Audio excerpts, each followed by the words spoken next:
मध्य प्रदेश विधानसभा में आज बजट पेश होगा। शिवराज सरकार के वित्त मंत्री जगदीश देवड़ा विधानसभा में बजट पेश करेंगे। लोकसभा में पेश किए गए केंद्रीय बजट की तरह इस बार एमपी का बजट भी पेपरलेस होगा। वित्त मंत्री जगदीश देवड़ा टैबलेट पर प्रदेश का बजट पढ़ेंगे। कोरोना महामारी के बाद शिवराज सरकार का ये पहला बजट है। ऐसे में बजट को लेकर लोगों में काफी उम्मीद है कि सरकार इस बजट में आम लोगों को कुछ न कुछ राहत जरूर देगी। इस बजट में अलग अलग सेक्टर्स को क्या मिलेगा, शिवराज सरकार कुछ नई योजनाएं शुरू करेंगी या नहीं, ये बजट में साफ हो जाएगा। लेकिन शिवराज सरकार के मंत्रियों को उम्मीद है कि इस बार सभी विभागों को अच्छा बजट मिलेगा। चूंकि आज विधानसभा में बजट पेश होगा, शिवराज सरकार के वित्त मंत्री जगदीश देवड़ा विधानसभा में बजट को पेश करेंगे। हालांकि एमपी का बजट भी पेपरलेस होगा। जिस प्रकार से कोरोना के काल के बावजूद भी सरकार ने सब क्षेत्रों पर ध्यान दिया है और जो हमने देखा कि 15 महीने की सरकार पैसे के लिए मोहताज थी, लेकिन माननीय यशस्वी मुख्यमंत्री शिवराज सिंह जी चौहान की सरकार ने सब क्षेत्रों में पैसा दिया, सब क्षेत्रों में ध्यान दिया और मुझे पूरा भरोसा है कि वो उच्च शिक्षा पे उसी प्रकार से ध्यान देंगे। इससे ज़्यादा बोलना अभी थोड़ा जल्दबाजी हो जाएगी कि वित्त मंत्री ही इस बात के लिए जवाबदार है, लेकिन हमारे सभी विभागों पर समान रूप से और पहले की तुलना में और ज़्यादा धनराशि मिलेगी, ये उम्मीद के साथ हमें। तो आपको बता दें कि दरअसल आज वित्त मंत्री जगदीश देवड़ा विधानसभा में बजट को पेश करेंगे और उम्मीद है कि किसानों और हेल्थ सेक्टर पर मध्य प्रदेश का बजट पूरी तरह से फोकस रहेगा, जिसमें आत्मनिर्भर मध्य प्रदेश की झलक भी नजर आएगी। लेकिन बड़ी बात यह भी है कि ये बजट पेपरलेस होगा। वित्त मंत्री जगदीश देवड़ा टैबलेट पर प्रदेश का बजट पढ़ेंगे। हालांकि कोरोना महामारी के बाद शिवराज सरकार का ये पहला बजट है। ऐसे में लोगों को खासा उम्मीदें हैं कि सरकार इस बजट में आम लोगों को कुछ ना कुछ राहत जरूर देगी। मध्य प्रदेश के वित्त मंत्री जगदीश देवड़ा आज विधानसभा में बजट पेश करेंगे। बजट पेश करने से पहले वित्त मंत्री ने मंत्रालय में विभागीय अधिकारियों के साथ चर्चा की और टैबलेट के जरिए किस तरह से वो सदन में बजट भाषण पढ़ेंगे, इसके बारे में बारीकी से समझा। वित्त मंत्री जगदीश देवड़ा एमपी का पहला पेपरलेस बजट पेश करेंगे और ज्यादा ये खास हो जाता है क्योंकि ये बजट पूरी तरह से पेपरलेस होगा। दरअसल वित्त मंत्री जगदीश देवड़ा टैबलेट पर ये प्रदेश का बजट पढ़ेंगे। एमपी के बजट को लेकर क्या खास बात है और बजट में क्या खास हो सकता है, आइए एक नजर इस पर भी डालते हैं, क्योंकि सीएम शिवराज के चौथे कार्यकाल का ये पहला बजट है। वित्त मंत्री जगदीश देवड़ा दरअसल ये बजट पेश करेंगे। आज पेश होगा विधानसभा में बजट और वित्त मंत्री जगदीश देवड़ा ये बजट पेश करेंगे। एमपी का ये पहला पेपरलेस बजट होगा। टैबलेट से बजट पर भाषण पढ़ेंगे वित्त मंत्री जगदीश देवड़ा और कोरोना महामारी के बाद सरकार का ये पहला बजट है। आत्मनिर्भर एमपी बनाने पर पूरा फोकस रहेगा इस बजट में।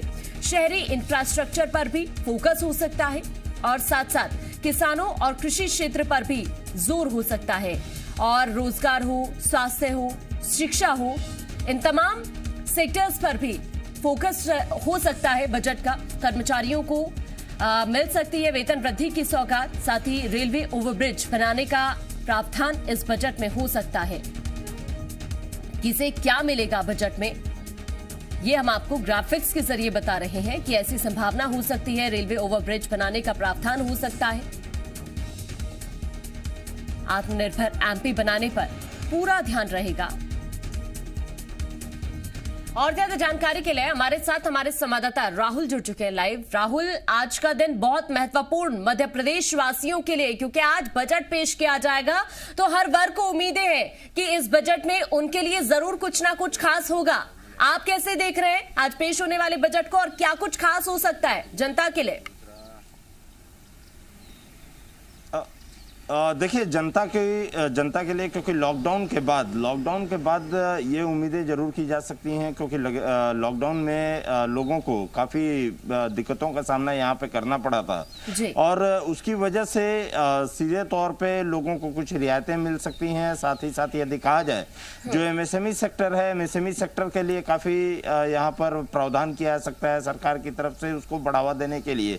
और उसके अलावा कृषि क्षेत्र के लिए कहा जाए तो सरकार की तरफ से कुछ उस पिटारे में जरूर रह सकता है। लेकिन पहले, क्योंकि हम आम जनता से पहले पूछ लेंगे हम कि आखिर में उन लोगों को क्या उम्मीदें, पहले बजट से क्या उम्मीदें हैं। बजट आ जा रहा है, शिवराज चौहान सरकार की बजट है, इसमें लॉकडाउन था, लॉकडाउन की वजह से अध्यादेश के जरिए पिछली बार का बजट तो आया था, लेकिन जो इस बार का बजट है, इस बजट से आपको क्या उम्मीद है? क्या देखिए, एक तो मेरा नाम प्रमोद जैन हिमांशु है, मैं यहाँ पर दिगंबर जैन पंचायत कमेटी ट्रस्ट का अध्यक्ष भी हूँ और एक बिल्डर भी हूँ, और साथ में मेरा कोल्ड स्टोरेज भी है। तो ये जो योजनाएं सरकार के द्वारा जो जारी की गई थी, लेकिन इसमें थोड़ी सी कमियां हैं। कमियां ये ऐसे हैं कि जैसे हमारे देश के प्रधानमंत्री जी ने अब मकान खरीदेंगे, पहला मकान खरीदेंगे 2,67,000 रुपये की रियायत करी है, लेकिन हमारे यहाँ रजिस्ट्री रेट बहुत ज़्यादा है। तो मैं आदरणीय मुख्यमंत्री जी से निवेदन करता हूँ कि दूसरे प्रदेश को देखते हुए हमारे यहाँ में कम से कम 5% कम करना चाहिए, उससे कि हमारे यहाँ जितने भी प्रदेशवासी हैं इनको मकान लेने में, प्लॉट लेने में उसमें सहूलियत मिले। और ये जो किसानों के हित का जो काम आदरणीय प्रधानमंत्री जी ने करा था वो भी लागू रहना चाहिए, क्योंकि अभी जैसे स्टे कर दिया है सुप्रीम कोर्ट ने, लेकिन इसमें इतना आज़ादी थी, किसान को सब जगह माल बेच सकते थे। अब आज की तारीख में वापस कृषि उपज मंडियों के बैरियर शुरू हो गए हैं, वापस वो हरासमेंट शुरू हो गए हैं, लोगों के पास जाने लगे हैं, पुराना स्टॉक चेक कर रहे हैं, कहीं कुछ कर रहे हैं। तो इससे क्या होता है कि ये पब्लिक को महंगा सामान मिलता है। उस समय में सब आज़ादी थी तो सब लोग खुले मन से अपना काम कर रहे थे। तो मेरा निवेदन ये है कि ये कृषि उपज मंडी वाला जो काम है किसानों वाला, उसको लागू रहना चाहिए, लागू करना चाहिए, और जिससे आम जनता को बहुत ज़्यादा सहूलियत मिलेगी। आम जनता को सहूलियत मिले, ये सबसे ज़्यादा उम्मीदें लोगों को है। और इसमें सीधे तौर पे जैसे जो रजिस्ट्री की जो बात इन्होंने कहा है, तो ये रजिस्ट्री के जो चार्जेस हैं, रजिस्ट्री के चार्जेस को लेकर के उसको किस तरीके से कम किया जाए, इसकी भी लोगों की यहाँ पर उम्मीदें हैं। और सबसे बड़ी चीज़ है कि आम जनता सहूलियत चाहता है। और सीधे तौर पर जिस तरीके से पेट्रोल डीजल का दाम बढ़ा, जिस तरीके से रसोई गैस की दाम बढ़ी, उसको लेकर के किस तरीके से वैट में कमी आए, तो जिससे कि आम जनता को कहीं सहूलियत मिल सके, महंगाई के मार से यहाँ पर उसे कहीं महंगाई की मार से उसे निजात मिल सके। इन सभी चीज़ों की यहाँ पे सरकार चाहती है कि किस तरीके से इन्हें। एक और हमारे साथ में है, उनसे भी मैं पूछ लूँगा मैं कि क्योंकि सुबह सुबह लोग मॉर्निंग वॉक पे जाते हैं, इनसे ही पूछेंगे। आज बजट आ रहा है, बजट से कुछ उम्मीदें हैं क्या आपको?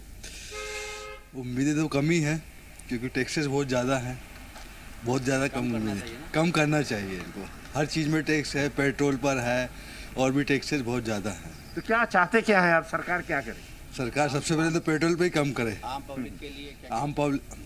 पेट्रोल पे कम करेगी तो सभी चीज़ों पे अपने आप का रेट कम हो जाएगी। ट्रक भाड़े भी बढ़ गए हैं, और भी चीज़ों पे फर्क पड़ रहा है। इसमें आम आदमी का जीना ही दुर्भर हो रहा है।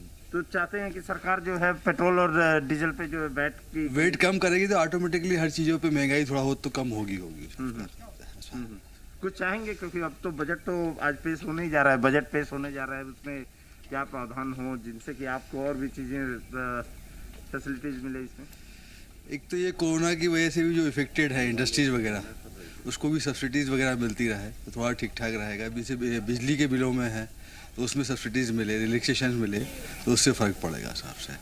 बिजली के बिल जो आम जनता से सरोकार है, जहाँ आम जनता की यदि बात किया जाए तो आम जनता को अपने से सरोकार जो चीज़ें रहती हैं, उन चीज़ों की उम्मीदें हैं कि सरकार इस बार कुछ इसमें रियायत दे। जैसे खास तौर पे बिजली हो या पेट्रोल डीजल के वैट के प्राइसेज हो, इन सभी से सहूलियत इससे मिले कि आम जनता को कहीं राहत मिले। और यही कारण है कि आम जनता यहाँ पर सीधे तौर पर इन सभी चीज़ों की मांग करती है। देखना यही होगा कि जब पिटारा लेकर के पहुँचते हैं, जगदीश देवड़ा पहुंचते हैं वहां पर, तो आखिर में उनके पिटारे में आम जनता के लिए क्या रहता है। लेकिन जो सबसे बड़ी चीज है कि लॉकडाउन की वजह से कई सेक्टर से यहाँ पर दिक्कतें आई थी, उन सेक्टर्स को सीधे तौर पे देखना होगा कि सरकार की तरफ से क्या क्या रियायतें यहाँ पर देखने को मिलती है। पिछली बार क्योंकि लॉकडाउन लग गया था, लॉकडाउन लगने की वजह से अध्यादेश के जरिए ये बजट लाया गया था और ये बजट वहाँ भेजा गया था, आनंदीबेन पटेल के पास भेजा गया था, उन्होंने साइन उस बजट को किया था।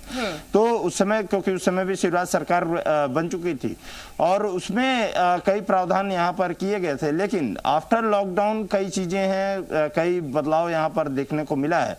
तो देखना यही होगा कि आज उनके पिटारे में क्या रहता है, आम जनता के लिए क्या क्या सौगातें यहाँ पर रहती हैं। लेकिन राहुल, क्या आपको नहीं लगता कि जिस तरह से कोरोना संकट से जूझती अर्थव्यवस्था को वापस से खड़ा करना एक बड़ी चुनौती सरकार के सामने होगी?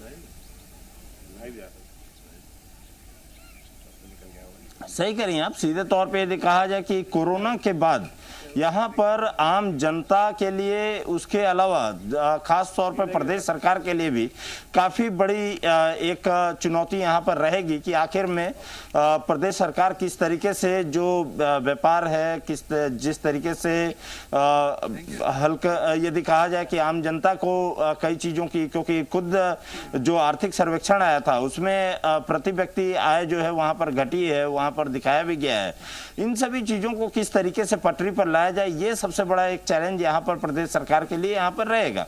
प्रदेश सरकार उसको किस तरीके से कोप करती है, किस तरीके से प्रदेश सरकार उसको भरपाई करती है, ये सबसे बड़ा एक महत्वपूर्ण चीज रहेगा प्रदेश सरकार के लिए कि उसके लिए बजट उस तरीके का लाना होगा कि एक लोक लुभावन भी बजट रहेगा, साथ साथ में आम जनता को भी किसी तरीके की वहाँ पे परेशानी न हो, आम जनता को भी सहूलियत मिले और उस बजट में ये सारे प्रावधान रहे कि जिससे कि आम जनता को राहत मिलने के साथ साथ में जो अर्थव्यवस्था है वो अर्थव्यवस्था भी पटरी पर आ सके। तो इन सभी चीज़ों की यहाँ पर रहेगी। उसके अलावा जब यदि देखा जाए कि आम जनता जिस तरीके से क्योंकि चाहती है कि बजट में प्रावधान, ऐसे प्रावधान जरूर रहें कि उसके लिए कहीं सहूलियत सीधे तौर पर ज्यादा रहे, तो इन सभी चीजों को देखते हुए ये बजट सरकार के द्वारा लिया जाएगा। देखना होगा कि आखिर में पिटारे में क्या रहता है वित्त मंत्री के। शुक्रिया राहुल आपका तमाम जानकारी दर्शकों तक पहुंचाने के लिए। अपडेट्स हम आपसे लेते रहेंगे।